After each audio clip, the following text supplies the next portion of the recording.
Good afternoon, everyone, or good evening. Welcome to another interactive session for this Introduction to Cybersecurity class. This time, or this class will be looking at Chapter 3. Before we do that, I will try to address some issues that some of us have been having, especially regards quiz and accessing the material. Although there's a video for that, but I will still try to go through it with everyone together, so we'll all be on the same page. However, before I do that, well, just to welcome everyone again, and I want to especially appreciate everyone, those of us that have completed the course. As at the last time I checked, about 56 persons have completed the course that we're doing at the moment. And I'm actually so grateful to those of us who have completed and are still coming to the live class. So this is just to encourage those of us who have not completed the class, completed the course. The course is actually just a 15-hour course, something you can complete before or ahead of our classes. So you can just sit down and just enjoy the classes as they are. But then the learning is up to you. You can also follow the class, the live sessions as they are, and then go to the next chapter and follow through. It's all depends on how you want to take the course and how you want to learn. The most important thing is that everyone is going to get the necessary knowledge to stay safe online. So as I said earlier, I'll be sharing my screen in a bit so that we'll all get to see how to access the course and how to access the quiz for the course. So I've been getting some complaints about people not being able to access the quiz. Now, it may be maybe because of the browser, the type of browser that you're using, and it may not. But then if you're using Chrome or you're using Firefox, you shouldn't have too much problem. I would just recommend I will make use of Chrome and everything will be okay. So I'm here, although on my side here is saying I'm teaching, but on your side it should show I'm learning. So once you are here, all the courses that you're registered to should show here as well.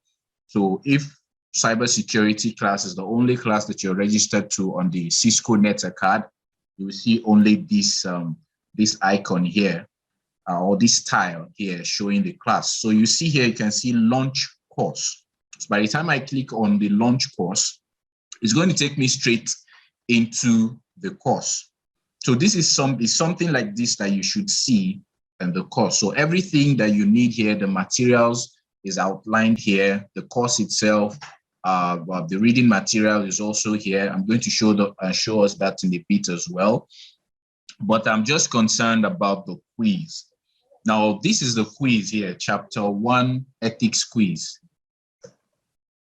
So once I click on this quiz now, you see that it opens up for me. And then, so far we have 205 persons that have done this quiz. Bravo to everyone that's done that. So taking the quiz is actually that simple. You just click on the quiz and you see attempt quiz. Mine is showing preview. Let me view as a student so you see it. I'll come to the quiz now.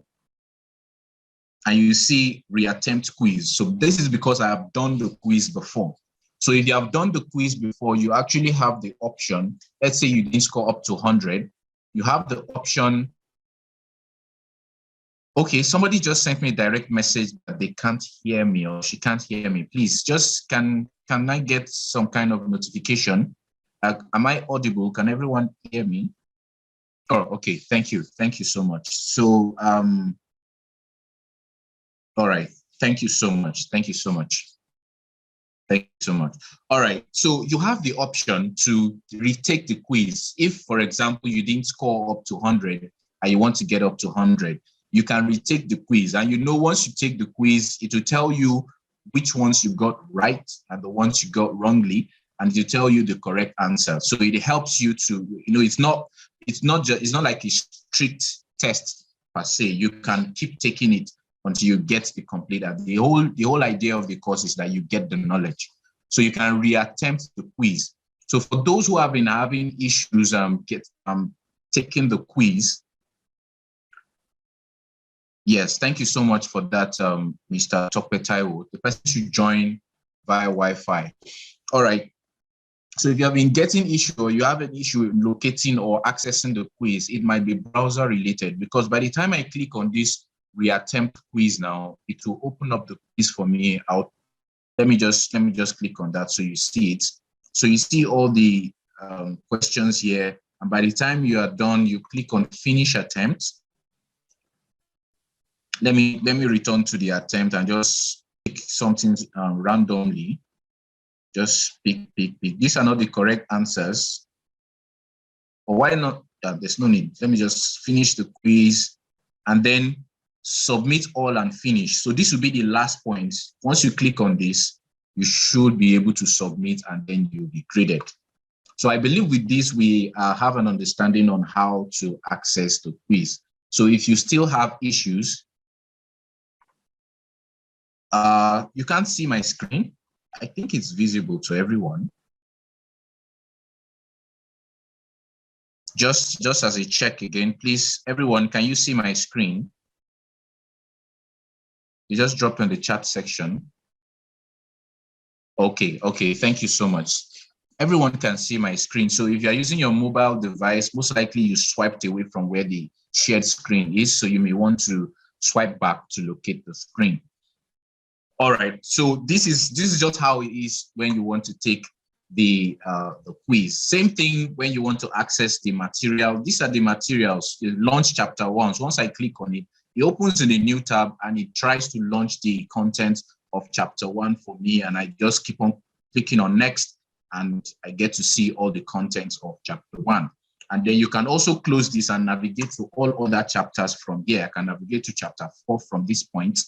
And you can see it has a very, very interactive interface. I mean, a very interactive content here, something that you actually love it when you make use of these materials online. So I believe with that, we have a good knowledge on how to access the material for the course. Just as a reminder, the course is strictly online. There is no offline copy for this. So you have to be logged in to access the materials. All right, so to what we'll be doing today is, just a second, chapter 3, which is actually a very, very important part of this course, which is protecting your data and privacy. It's very interesting. We're going to go through a lab together.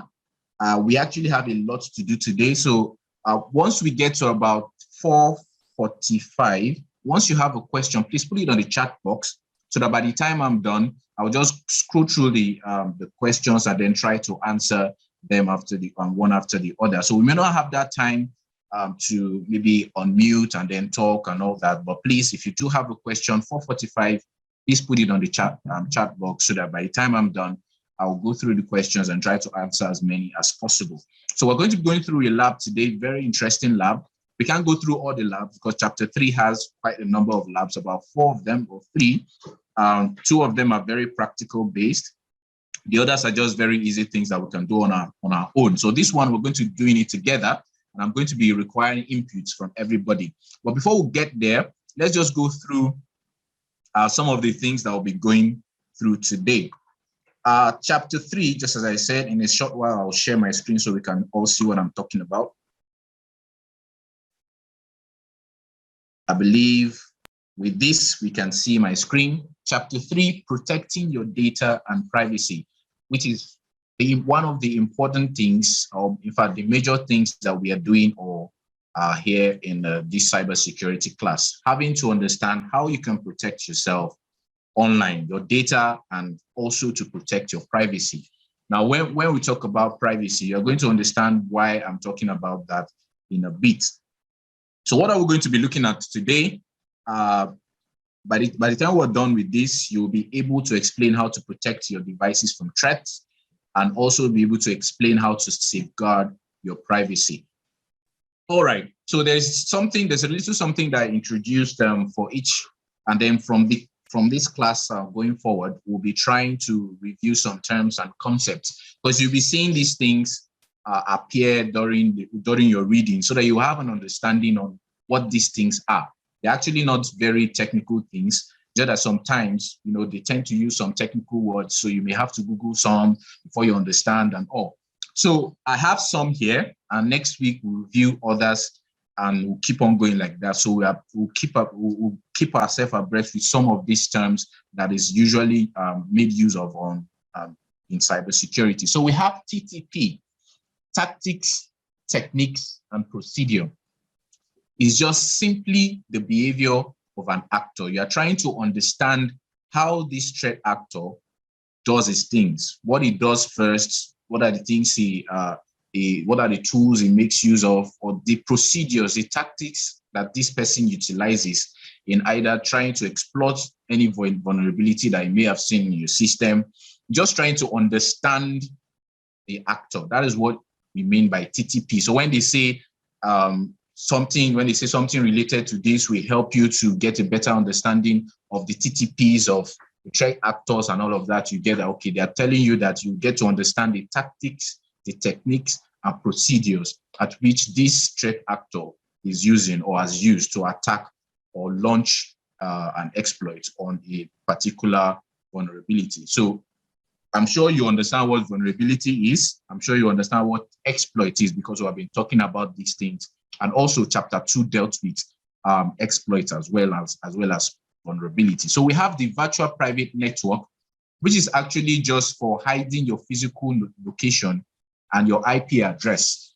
So this is something that is very good, especially if you are connected over a public network, for example, and you want to make some financial transactions and you want to send some messages that are confidential. So what it does entirely is that, I'm sure we've heard of VPN. So what it does is that it hides your physical location, one, and your IP address, and as well as encrypting your message. So what you are transferring, your communication, let's say you're conducting a financial transaction, for example, what you are communicating between you and your bank is encrypted. So even if somebody gets a copy of what is going on, the person will not be able to understand or decrypt whatever it is that you are sending across that network. So that is what VPN helps us to achieve. So I'm sure we've heard of VPN.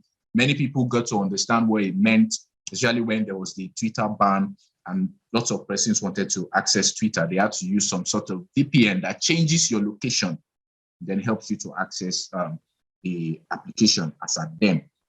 Then endpoints. I'm very sure we've heard about endpoints. So an endpoint is actually any device that connects to a computer. Sorry for that error. That connects to a computer network. So for those of us who, I'm sure you've heard of these endpoints. So what do we mean by this? Can you give me an example of what an endpoint is? You can put it on the chat box. Let me see. What's an example of an endpoint? When they say an endpoint is any device that connects to a computer network. An endpoint, what does it mean? Or just an example, it means a device that connects to a computer network. So what exactly? Thank you so much, Mr. Topetayo. Your smartphone is your endpoint. Okay. Yeah, your personal computer, your laptops, your phones, those are the endpoint, the receiving end of your network are what they call endpoints. I've been seeing some answers here, and I'll tell you the reason why some of them are not correct later. But let's focus on what we have today. All right, and then we have personal identification number. This is something that we all know, and the reason why I brought this up, some of us may not know what it means. Just your PIN. What's your PIN? What's your PIN? So this is the meaning of PIN, personal identification number, and it's a secure code that validates your identity. Now, some of us make use of very easy PINs, PINs that is easily attributable to you, something that somebody can sit down and guess. Some of you make use of your PIN for your card, use your year of birth, or maybe the date of birth of your last born or your firstborn and all of that. Those are not secure enough. So we are going to be exploring a number of things in today's session, where we'll try to understand how to build good passwords and the likes. We'll talk about that later. So that's all about PIN. PIN is the secure code that validates your identity. And then we have the personal identifying information, PIIs.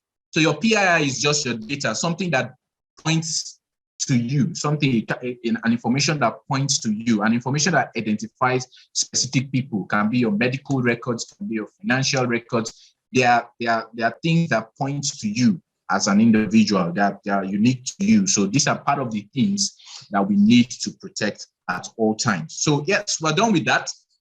So let's start with what we have today, protecting your data. See in chats here. Okay, yeah. Well, this is just an introductory course, but it's actually something very, very easy to do. That's for the question from Mr. Topetao that is asking about how to set up a VPN. That's not the scope of what that's not within the scope of what we're doing, but it's actually something very, very easy to do. Once you have the software, it's just a click, bam stuff, just very straightforward. Same thing for your phone. You just get the app there and it already knows what to do. But we're not exploring that. I can send you maybe 1 or 2 videos that will help you understand better how it works, but it's really actually a very easy thing. So what are we going to be doing today? Protecting your devices and network. So what do we mean by this? Protecting your computing devices. They are giving us suggestions on how to keep ourselves safe. Not just ourselves now, our devices, because our devices contain our personal information. All right, so 1, keep the firewall on. So what do we mean by firewall? So basically, it's just like, as the name implies, firewall. It's just like a barrier between your private or your personal computer and the public network. A barrier between the public network and your private network. So basically what it does is that it doesn't allow anything that you don't allow to pass through the public networks to your private network. Let me break that down this bit. So it's just like you having your house, and then deciding to build a fence. So when you build a fence and you put a gate, you decide who goes in and who goes out. So you can decide, no, you're not coming into this house. You have to go through the gate, and then if you tell the gate man, if you see this so person, please don't let them in, or if you see this person, let them in. So you have given the gate man that instruction, and then the gate man will ensure that if these persons come, you will let them in, and then if those persons that you prohibited from coming to your house come, you will not let them pass through the gate. So that's basically what it is. So it keeps all these bad actors or threat actors from gaining access into your private network. So that's what firewall is. And then they are telling us one of the most important ways to keep your devices safe is to ensure that you keep your firewall on. And this is very important, especially for those of us that make use of cracked softwares. And you know, when you want to install cracked software, you have to disable for Windows now, you have to disable Windows Defender and then disable your firewall so that it can allow that application to work and all that. That's something very dangerous. And that's why we always advise that if you're going to use an application, please ensure you pay for it. Just go ahead and pay. If it's something very important to you, just pay for it. Instead of making use of cracked software that will have to make you download and install something that is not even trusted by Windows, and then you have to, put down your defenses just to be able to install that. That's actually very dangerous, especially when you forget to put it back on. Something like that happened to one of our colleagues.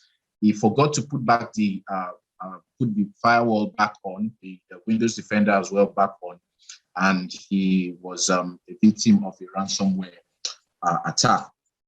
So use antivirus and anti-spyware. So from the last week's topic, we got an understanding of what antiviruses are and what anti-spywares are. So basically, it prevents unauthorized access to your data or computer devices. And then you also make sure that you download software from trusted websites alone. Most of these, there are some software there are some of these antiviruses that will not allow you to download things that are not from secured, that it sees as unsecured. So, and also as an individual, you ensure that you download applications from trusted websites to ensure that you don't, download a spyware while you're trying to download maybe a seemingly legitimate application. Another thing, of course, that was hammered on last week is that you keep your software up to date. I know those of us who make use of Windows, you are considering the cost of data and the rest, but please just just find a day to, you can do some kind of cheap subscription just for your system alone, maybe a night plan or something, to make sure that you keep your system updated, because there are a lot of all these vulnerabilities that keep on popping up every day. And these guys are always working day to day to ensure that they roll in patches, security patches, updates, to ensure that you as an end user are safe or is safe online while making use of the devices that they've provided to you. So please take advantage of that and always ensure that the software is up to date. Manage your operating system and browser. This the same thing as what I'm talking about. Ensure that your browser is up to date. I'm sure those of us who use Chrome, you see that it always comes with updates regularly. So please, anytime you see an update, please do it, update it. It comes with patches, security patches that you may not know of, and then tries to protect you while you're surfing the internet. Protect all your devices. That's, you have to password protect them, encrypt the data, only store necessary information, and your IoT devices too. That's the Internet of Things devices. Ensure that the firmwares that they are using or they are on is a firmware that is not that's not vulnerable to attacks. We're going to be looking at most of all these things later on, and the material actually gives a very good, a very clear guide on how you can do all of this. All right, so let's go on to the next method of securing and protecting our devices online, is to use wireless networks safely. So for the home wireless network, they say we should change the preset SSID and the default administrative password on your Wi-Fi router. So those of us who have routers at home, or you have a Wi-Fi, you have to change your password, your username from admin and your password from admin to something that is local to you. Same thing, most of these Wi-Fis come with just admin. Anything you buy really that comes with an administrative password, a default administrative password, whether it's 0000 or 1234567 or admin, it is always important, especially when you have it being connected to your network. It's always important to change the names and change the passwords for these devices. Now, how do you get a very secure password? We're going to be looking at that one of those labs later on. Okay, I need to be faster now. Then WPA encryption is just about your passwording, so that it can be encrypted. Whatever you are communicating within that router is going to be encrypted. Use caution while using public Wi-Fi. So it's not everywhere that is a free Wi-Fi that you plug into. Even when you plug into it, ensure that you either plug into it with a VPN, or when you are plugged into it, you are not using it for any form of financial transactions and the rest. In fact, the best thing is, please don't use it. Just use your own internet. It's better and safer that way. Another thing that we need to ensure that we do, especially for our devices, please, whenever you're not making use of your mobile device, whenever you're not making use of your system or making use of your Bluetooth or any of your devices, please always turn them off, because that is actually another way of there could be a vulnerability on the Bluetooth on your device, and then it could be exploited by threat actors. So whenever you're not using any of these services, please turn them off and then put them on whenever you need them. So how to protect your your device is to use unique password for each online account. Now, many of us are always caught using one password for all your online presence, for your social media, for your banking details, and the rest. You just have a similar or one single password for all of them. That is actually not the best practice. And you may also be complaining, okay, how do you want me to keep tabs of all these passwords? We'll be looking at how we can do that later on. So what passwording your accounts or using unique password does is that it prevents criminals from accessing all your online accounts using one stolen credential. So even if one of your accounts is compromised, you still have the others there because you're not using the same password for everything. So use a password manager to help you with remembering passwords. So a password manager is really a software that does the remembering for you. All you need to do is to have just one password, so that's like a master password that gets you into that password manager. So the password manager will automatically fill in your passwords for any of the sites that you are visiting that actually have you have actually saved your password on it. So you can have extremely complex passwords that you don't even have a need to remember. And then these things, we keep it for you. And the provider, of course, are now the ones that will ensure that your passwords are not leaked at any point in time. So most time they encrypt your password, and even if they get attacked, it's almost unreadable to the normal hacker or anybody that's trying to crack them. So there are many tips that was given by Cisco for how we can choose a good password. We'll try as much as possible not to use dictionary words or names. You try as much as possible, or do not, in fact, use common misspellings of dictionary words. Do not use computer names or account names. If possible, use special characters and use passwords with 10 or more characters. So we can see here, all white cat is an okay password. But then this same all white cat has now been rewritten in a way that it is now a little bit different from what you have. Now the L's there were turned to ones in this one, and then it's actually a good password, fine. But a better password is changing everything.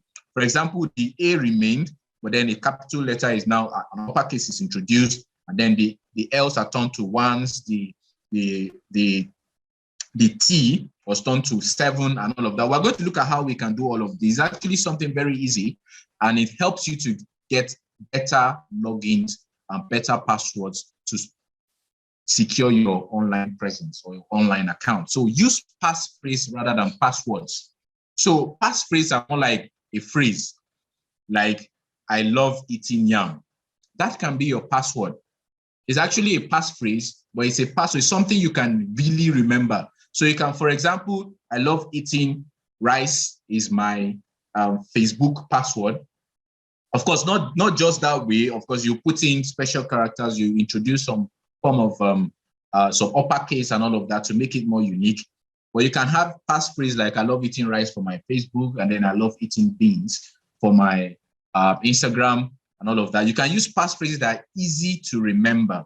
Now, you may feel that is actually, not true, right? I'm actually going to show us some way that we can better secure these passphrases that it almost becomes unbreakable. So choose a meaningful statement to you when it's a passphrase, add special characters.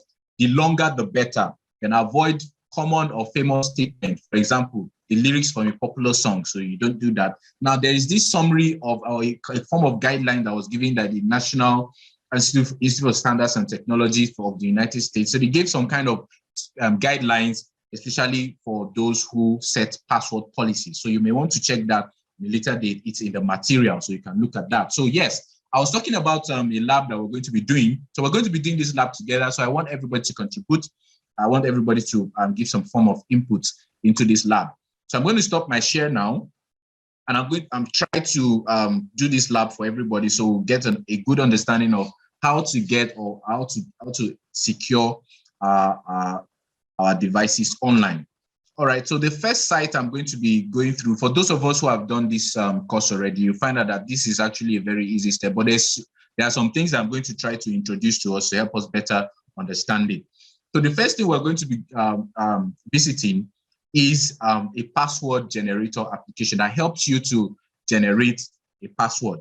So let me quickly share my screen so we get to see it. Now, the URLs are in the lab that is on the course. So you can get the URLs from there, but I can still post it for everyone here to see.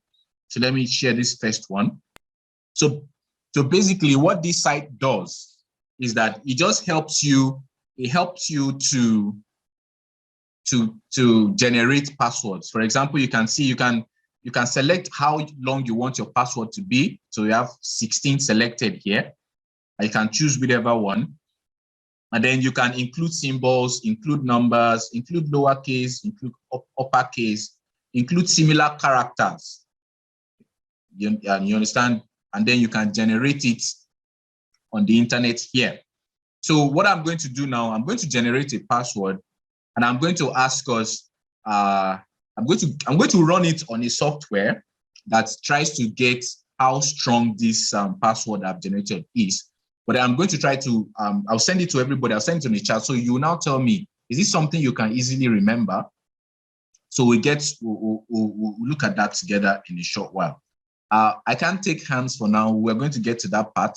So what I'm just going to do is that I'm just going to click on generate password, right? So I'll click on generate password, and you see it has generated something for me here. I've generated this password here. So this is actually a very secure password. So how do I know it's secured? Let me copy this. I'll stop share now, and then I'll go to another site. Okay, sorry about that. Let me view the page itself before I share. All right, so basically where I'll be going to is how secure is my password. So I'm going to share this. I'm going to share the URL with everybody. I've copied the password that we just generated using that application, and I'm going to just paste it here. So basically what this site is telling us is that even if a computer tries to brute force this password or tries to guess the password that we've just generated, it's going to take the computer 2 trillion years to get it done. I don't think any hacker is actually going to spend that much time trying to hack into your device. Nobody lives that long anyways. 2 trillion years is what it's going to take for a computer to successfully guess this password that we have generated. Now, I'm going to post this to the group now. I mean, to the chat. This is the password. So I just want to ask, is this password a password that you can easily remember? Let's take a look at it. Is this something you can easily remember? Remember, we said we can't have just one password for all our devices. We have to have several passwords. So this is a password that we've generated. Okay, so Mr. Topetaro said no. Okay, thank you. Thank you. Said it's too complex. All right, thank you. Everybody's saying no. So everybody agrees that this password is just way too complex. Although the password is extremely safe, but it is just too complex to remember. So, but it's actually a very good password. But what makes the password very useful to you is that you should be able to remember it, especially if you're not making use of a password manager. So another thing we're going to be sharing now, I'm going to share my screen again to another site that helps you generate passphrases. So it's actually another form of password, and we're going to get to see that in a bit. Share my screen now. All these, all the URLs are actually available. They are all available on the lab. So this is a password generator. So once you are on this site, you can just generate another Sunlight Community Proper Basic. So basically what it means is that the combination of these words is actually not something that can easily be guessed by a computer. So if I put all these words together and I copy it, I paste, let me paste, okay, I don't need to paste it. Can we all see this is Sunlight space, community space, proper space, basic. Is this something you can remember? Yes, okay. Mr. Topeta said that is something we can remember. Any other person? Yes, definitely something you can remember. So now let's check and see if this is actually a safe password to use. All right, so I've shared my screen and I'm now back at that site. Well, okay, it's put it together. So yes, what he's saying here is that it's going to take a computer 1 decillion years. I don't know how many years that is, but it will take 1 decillion years to get the password. So you see that it's actually something very simple, but it's something that is actually secure.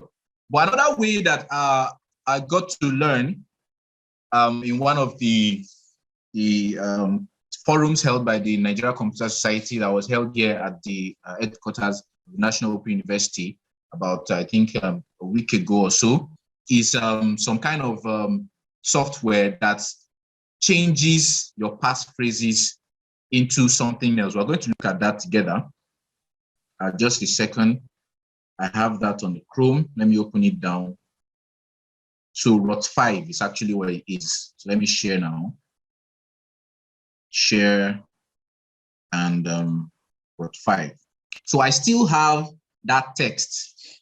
I still have that text selected. I'm going to share this with us as well. So I still have that text selected. So we're going to be doing something together. We're going to be doing something together. So I'm going to paste this here, Sunlight Community Proper Basic, right? And then I'm going to just remove the space, remove the spaces here.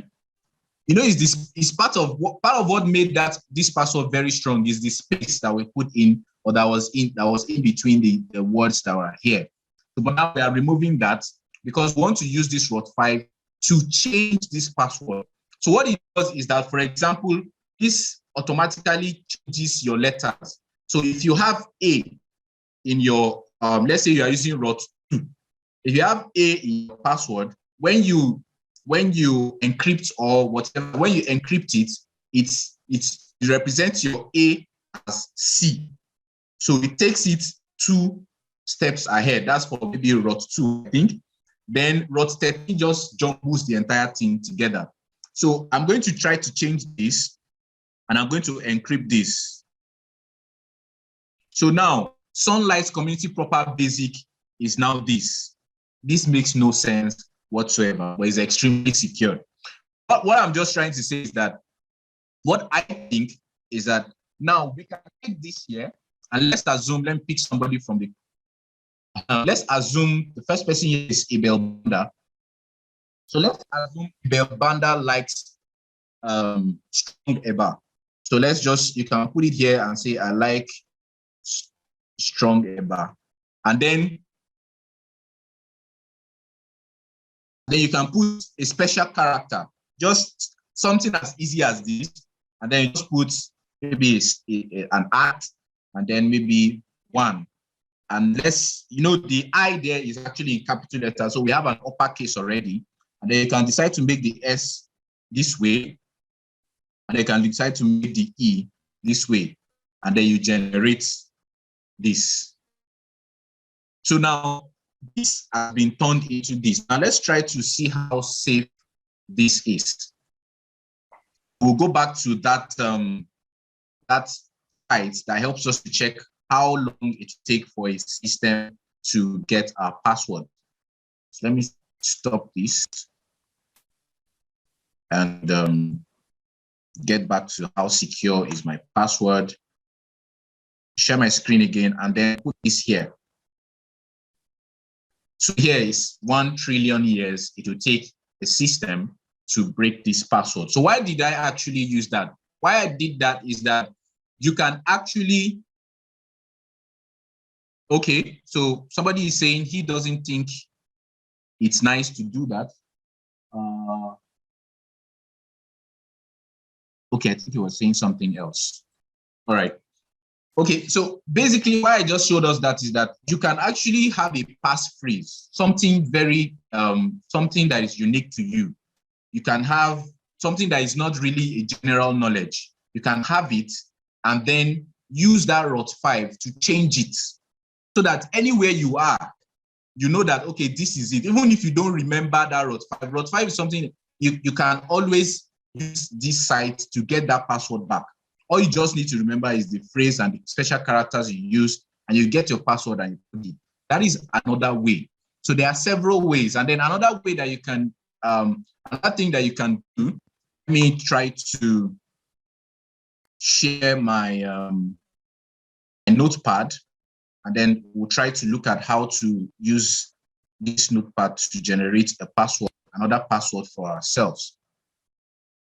All right, so I can have, can someone just give me something like just a plain text that you feel you want to use as a password generator?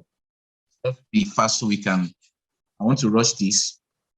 Yes, the password generator can be, it's a web interface. So please, somebody give me a plain text, something, not your password, please. Okay, let me use Nancy Bennett. Okay. Nancy Bennett here from, okay, I'll get to that. I'll get to that. Franklin Vincent has asked a question, a very, very, very, oh, I love my mom at 1994. Okay, that's good, that's good. I have this, and then I have this from, I hope this is not your password, please. All right, so what we are going to do here is that we're going to try to make this and change how it looks. Now Nancy Bennett, what we'll just do is that we're going to try to substitute this with numbers that look almost like the letter. So first thing to do here, this is just Nancy Bennett, all lowercase. We try to use some form of uppercase. And then this O now, the O here, we change it to 0. So O looks like 0. So you see something you can remember. And then we have the Nancy. This is actually just straightforward. But then the E now can be changed to 3, because when you write E this way, it's almost as if it's a 3 facing the other side. So you can have this Nancy B, and then you have your R, and then you have your N, you have your 3 again, and you have your T. And then the T can now be substituted to like 7, almost as if 7, but then it's like the last stroke is not straight. So this is actually still Nancy Bennett, but we have changed it to a more secure password. Another thing we can do is maybe just start from the beginning and say at Nancy Bennett. By the time we check this, you will see how strong this password is. But first, let's check what Nancy Bennett is with how strong is my password. I've shared this again. So this is Nancy Bennett, and it will take 3 weeks to break this because it's just a plain text. Now it takes actually shorter than this to do, because this part, I mean, computers get smarter every day, and there are other smarter methods of getting this done. So these 3 weeks might only be 1 week or less than that. So you may not really bank on this, but when you start having trillions, yeah, I think you're good to go. So I'm going to go back to that point. Notepad now, and then let's try to change this. I love my mom at 1994. So it's just the same way. So this time around, instead of using I'll use 1, and then you can continue to use your L. You can now use, this, put this here, use your 3, use your M. This is still my mom. Then at, you can still make use of this. And we can still make use of in 1994, actually. But I won't advise this because it's still something traceable or something we can quickly get. So let me just put 94 instead. Or perhaps instead of using 1994, I can say I-94, which is still almost like 1994. So there are several ways of getting secure passwords, but this is just another way of maybe having several passwords for several sites, but still being able to remember them because you know that you didn't write them exactly the same way that it was that you actually remember them as. So this is part of the ways that you can make the password secure and all that. Like this, I love my mom at 1994 now. It will take 32 million years for a system to be able to crack that. So that's just part of the ways that we can actually secure our accounts. There are several other ways, like the password manager. I talked about password manager. This is actually also on the lab where you have LastPass. There's a site called LastPass. It's like a password manager. So basically what it does is that it saves all your password. So you can use that first password generator that we use that you almost cannot remember it. Cannot remember that password. You can use it to generate passwords for all your accounts, because now you are just leveraging on another software to help you remember it. So what you just need to have is one master password for that software, that password manager, and then the rest is the responsibility. Yes, LastPass. Yes, it's the responsibility of the LastPass password manager. There are other password managers, but LastPass seems to be one of the best ones. And then another thing that they always advise is that this master password is a password you should always change. Now, I like that very important question that says, how about if it's compromised? That's why some people actually don't use password managers, because all it just takes is that master password that you actually put on to be compromised, and then all your accounts are vulnerable at that very point in time. So some people do not trust password managers as much, but it's actually a very good one, as long as you can create a very unique and strong master password. And then now they have even upgraded, and they are no longer making use of passwords. So you can now use biometrics to log in into your password, your password manager account. So you don't need to have a master password any longer. There is now a provision for biometrics. So you can check that on the LastPass site. It's just, I think it goes for a very small fee, and then you'll be able to get very secure passwords for your site. So let's go back to the presentation. So I'll try to rush through because we are almost done. So this is 4:45. Please, you can start dropping your questions so that I can go through them later on. So let me quickly share my screen now. Just a second. And let's rush through the remaining part of this presentation. All right, so encryption of data. Now, there was somebody who sent me an email earlier today. I actually have a whole lot of emails. So in case I've not been able to attend to you, I'm so sorry about that. We'll get to you. And then if most of the issues that you may have, but probably have been treated in previous versions of the lecture. So please watch the recorded sessions. So encrypt your data. So there's actually a way that while on your system, you can encrypt certain folders and certain files in such a way that even if even if that file goes to somewhere else, it cannot be opened without the security key and all of that. But the reason why I'm not going to dwell too much on this is because it is not available on all systems. All Windows actually is really not. It's not available on Windows Home, which is actually what most of us use, but it's available on Windows Pro and the Enterprise Windows. So please, if you use any of these windows, you can make use of them and you can encrypt your data while on the system. But of course, this is still subject to the person not gaining access to your password, the password you use in getting into the system in the first place. So please, you can check that out. There's a lab on this that helps you understand how to get that done.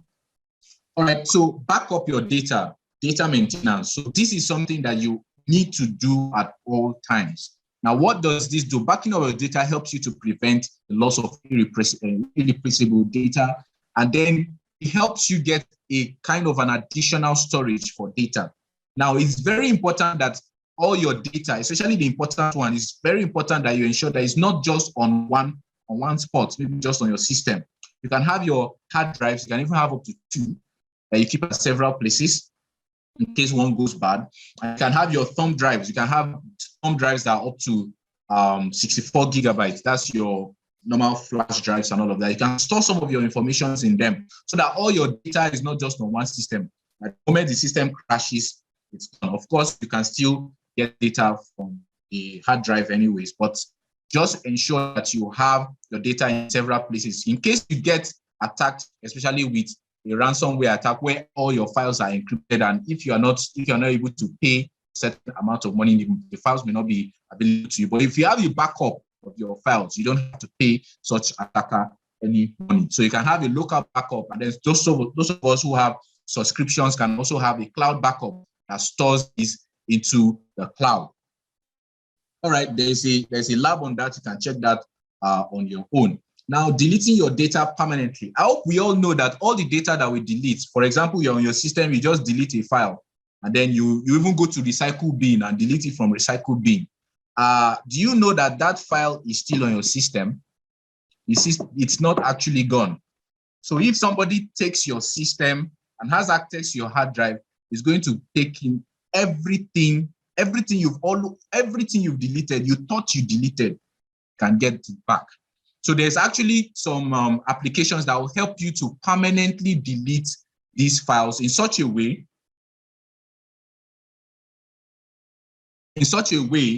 that it will not be accessible, even if somebody gains access to your hard drive. So they are even giving us ways to ensure that we permanently delete our files. They say use available tools to permanently delete. We have the SD delete, secure empty trash, and all, and then destroy the storage device to ensure that the data is unrecoverable, and then delete online versions. So just to let you know that the fact that you delete does not mean it's actually deleted.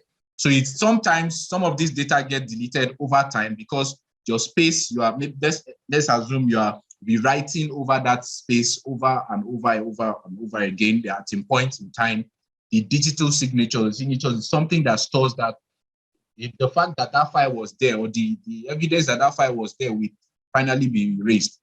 But just to let you know, if you are changing your system and you think whatever it is you've deleted from that other one and you've wiped it, is gone, it is not gone. Somebody can still get access to it if they access your hard drive. So this is one of the things that we need to take note of. All right, so we have that. Now we have safeguarding your online privacy. Part of this, I'm sure we all know, this two-factor authentication is being hammered by various social media accounts or various social media platforms as well. So two-factor authentication is very, very important. So what that means is that even after putting in your password, you can either verify either through a text message or an email or something to finally get that, okay, you are the one that is trying to access this account. So it gives like a double layer of security, especially when you want to access some very important sections of your online presence. So there's a physical object, and then there's the biometric scan that serves as your second authentication process. So please, if you are on any platform and you see that it has that ability or it has that option, please take advantage of this. All right, let's go on to the next slide. All right, then we have the OAuth 2.0. So don't worry, it's not something complex. It's just, if you notice, for those of us who, let's take for example, for Twitter now, Twitter or Instagram, you know, it's not always very easy to know who has unfollowed you. You understand? And maybe you are still following the person, so you don't want to follow the person again.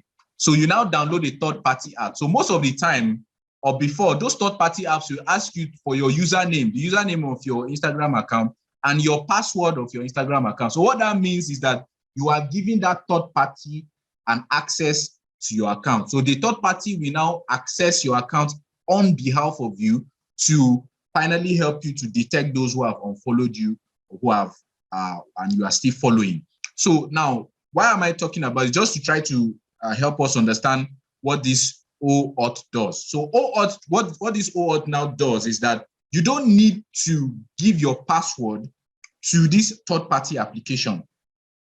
For example, most of us have seen things like, let's take, for example, your YouTube account. If you have a YouTube account and you want to sign in, when you click on sign in, it will take you to sign into your Google account. So what that means is that your password is not being, you are using just one point to authenticate your entry into another point. So what this OAuth 2.0 does now is that, for example, that Instagram example I used, you are not going to be putting your details on that application. It will be, you'll be redirected back to Instagram.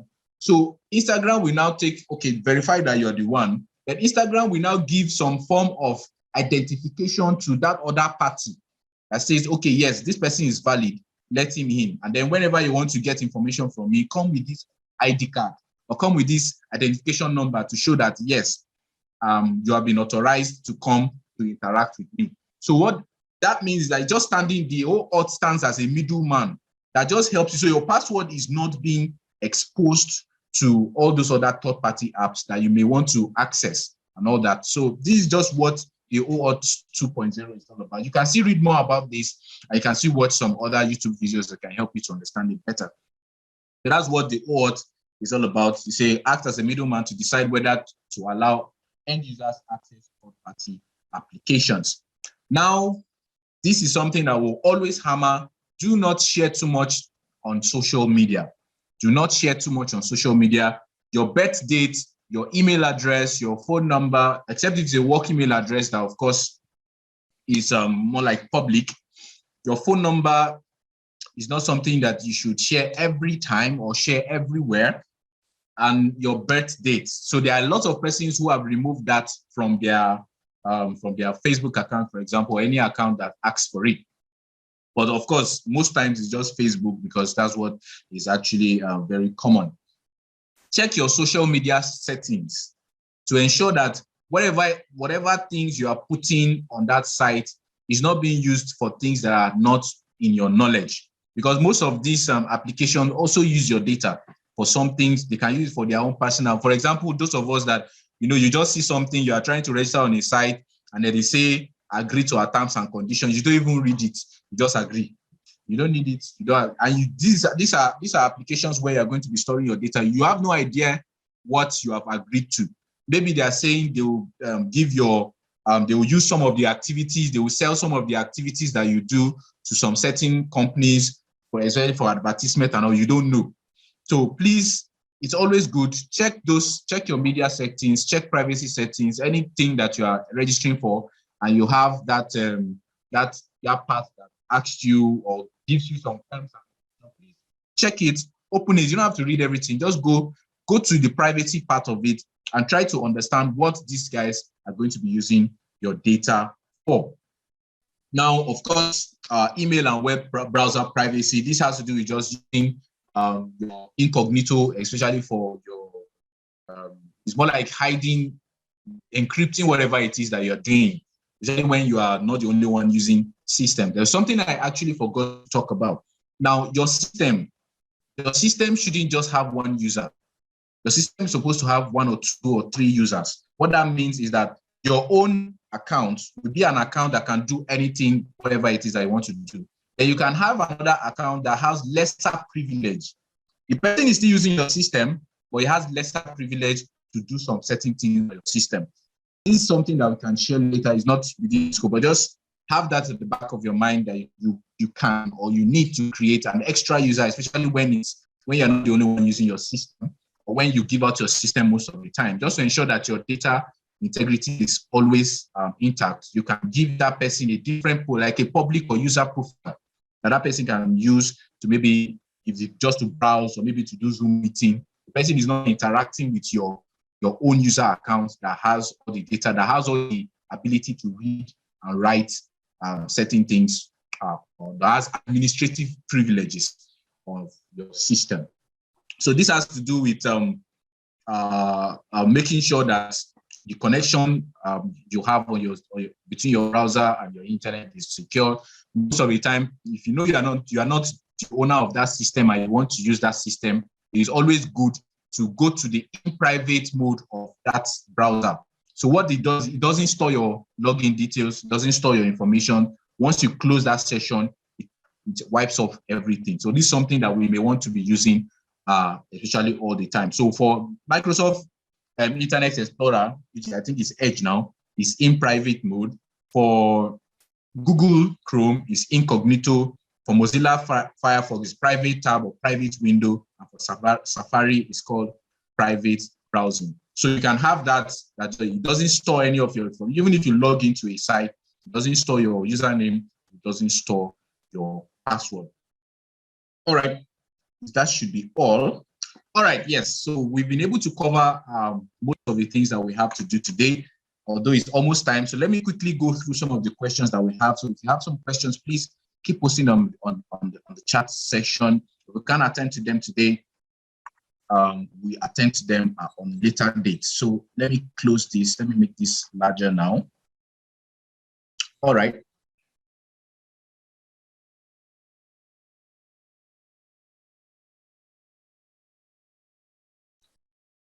So I said this encryption cannot work if you're using a home. If you're using a Windows home, it may not be able to work. So please, you can use there are actually other third-party applications that can help you to encrypt your files on your systems. Now, most of them are actually there on YouTube. You can check them. Yes, Windows Defender, is it enough to protect me from malware? So basically now, especially for Windows 11 users, your system is very, very, very secure because Microsoft has stepped up their game, especially when it comes to having to secure your devices. So they have a number of endpoint protections that they have installed automatically to help make sure that your data on your system is safe. So that's why it is always important to update your OS, because they keep updating as they observe or get more vulnerabilities. They update their system to ensure that they block such access to your systems. So please always update. So it's actually enough to me. In fact, that's what I use. I don't have an extra one, because one thing I make sure is I always make sure that any security patch that is brought in, I update. So I don't have any issue with that. But for extra security, you can have a third-party application for better security. So, but the Windows Defender is actually enough. Especially for the Windows 11 users, it is enough. And then if you are using a lower version, I think Windows 10 is still okay, but then it's still better to have your extra. It's still better to get your a third-party application. So somebody talk about the certificate. So basically, this is just a certificate of completion. You can have certifications. Now, those are industry standard and acceptable certifications. So after this is just to basically introduce you to this field of cybersecurity. This for somebody saying cybersecurity certificate are acceptable. Yes, for continuing education, it is acceptable, but you cannot use it to get a job because it's an introductory certificate. So you can, there are lots of, for example, I made mention of the network security being offered and a couple of other CompTIA Security Plus certifications that you have to pay for. You pay for them, you read for them, you write exams. They will be certified, either a certified ethical hacker or a certified penetration tester, certified forensic analyst, and all of that. They have their certifications, that there are certain fees that you pay for them in order to get that. So you write an exam and then you'll be validated and you are good to go. So basically, the certificate is generated on the system. So that's why I actually didn't go through it, because most of us are not, I know most of us use Windows Home. So just not to confuse us. So what it does, it generates a certificate more like a public key per se, and then has a private key for you as well. So as long as that certificate is on your most of the time it's actually advisable to export the certificate to a thumb drive, so that in case you lose it at any point in time, or you lose, or for some reason, your password of that system is changed, you'll be able to export or import the certificate back to be able to access that file. So in case you have lost your certificate, I just hope that you actually exported it, because if you didn't, your file is gone and gone forever. Okay, yes, we always send the recordings of the sessions. Let me scroll down so that we can get, yes, you can always get your erased data back. There are several software that you can use in getting your data back, because most of these data are not really completely deleted. So you couldn't reset your password most of the time. That's why anytime you are opening most of these, that's somebody that asked, I couldn't reset the password for Instagram. Most of the time when you are opening social media account, always have maybe like an extra email address or so, or maybe attach your phone number to it so that you can have some form of way of getting back your password in case you forget it. If they add this, there are actually several softwares you can use, or you can just take it to a technical expert or IT expert to help you to recover your data from your hard disk. So how can I permanently delete data from PC? We talked about that. There are several softwares that you can use to permanently delete data from your system. All right. Okay. Is there any app that will generate and keep changing from time to time with your authorization? Well, not really.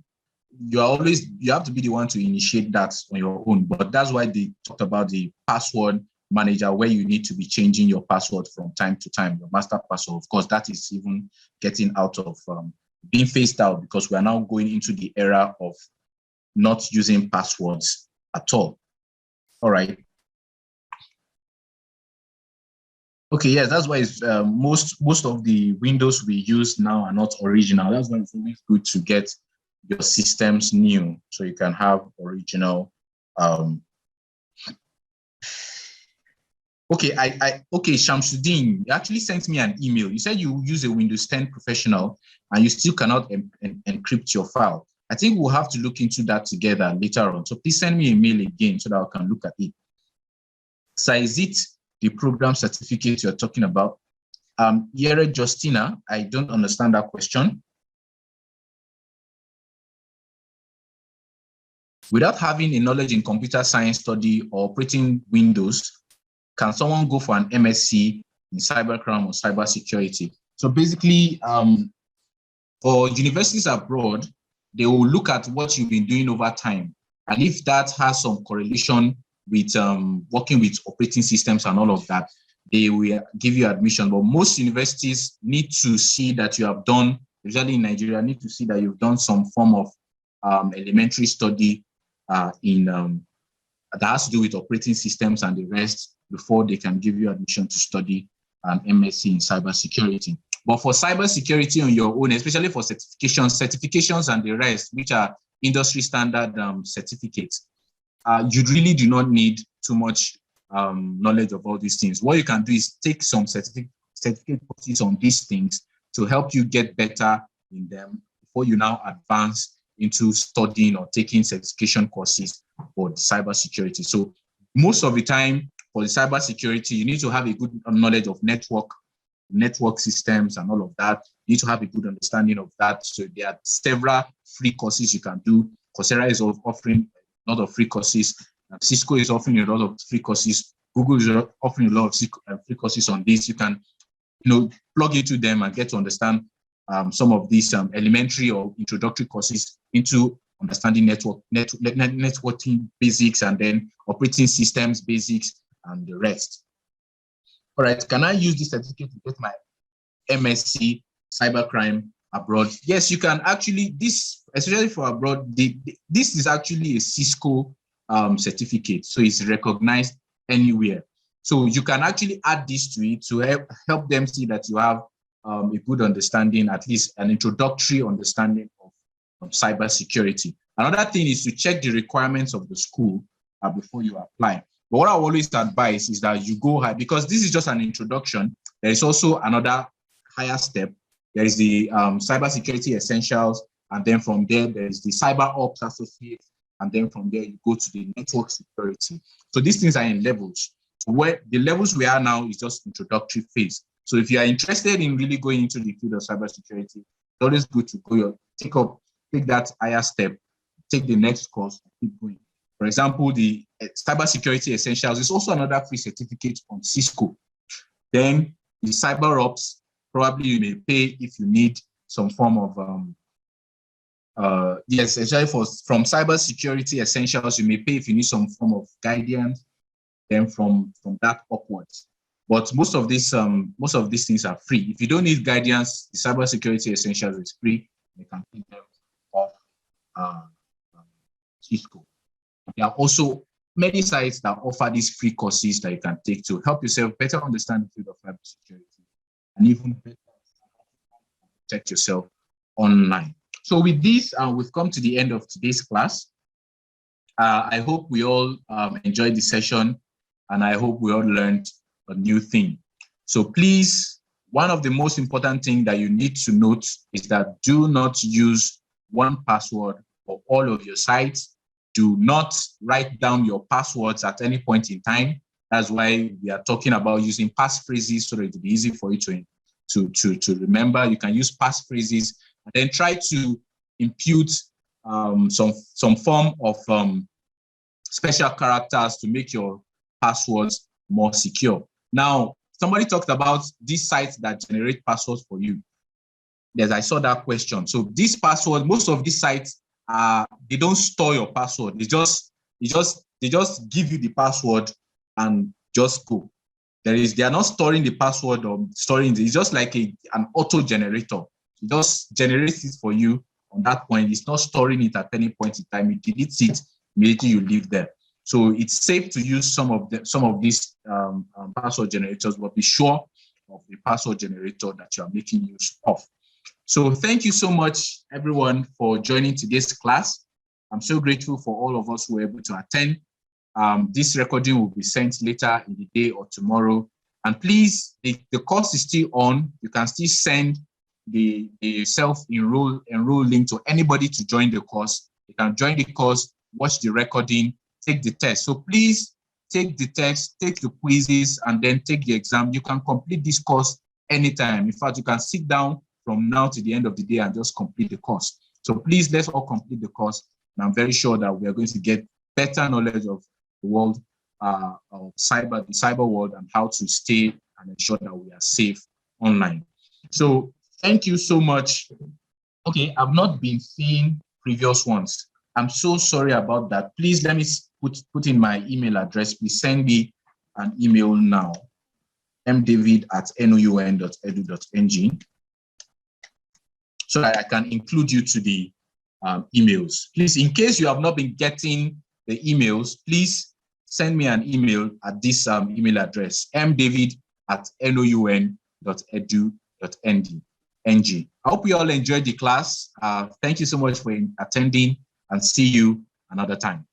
Thank you.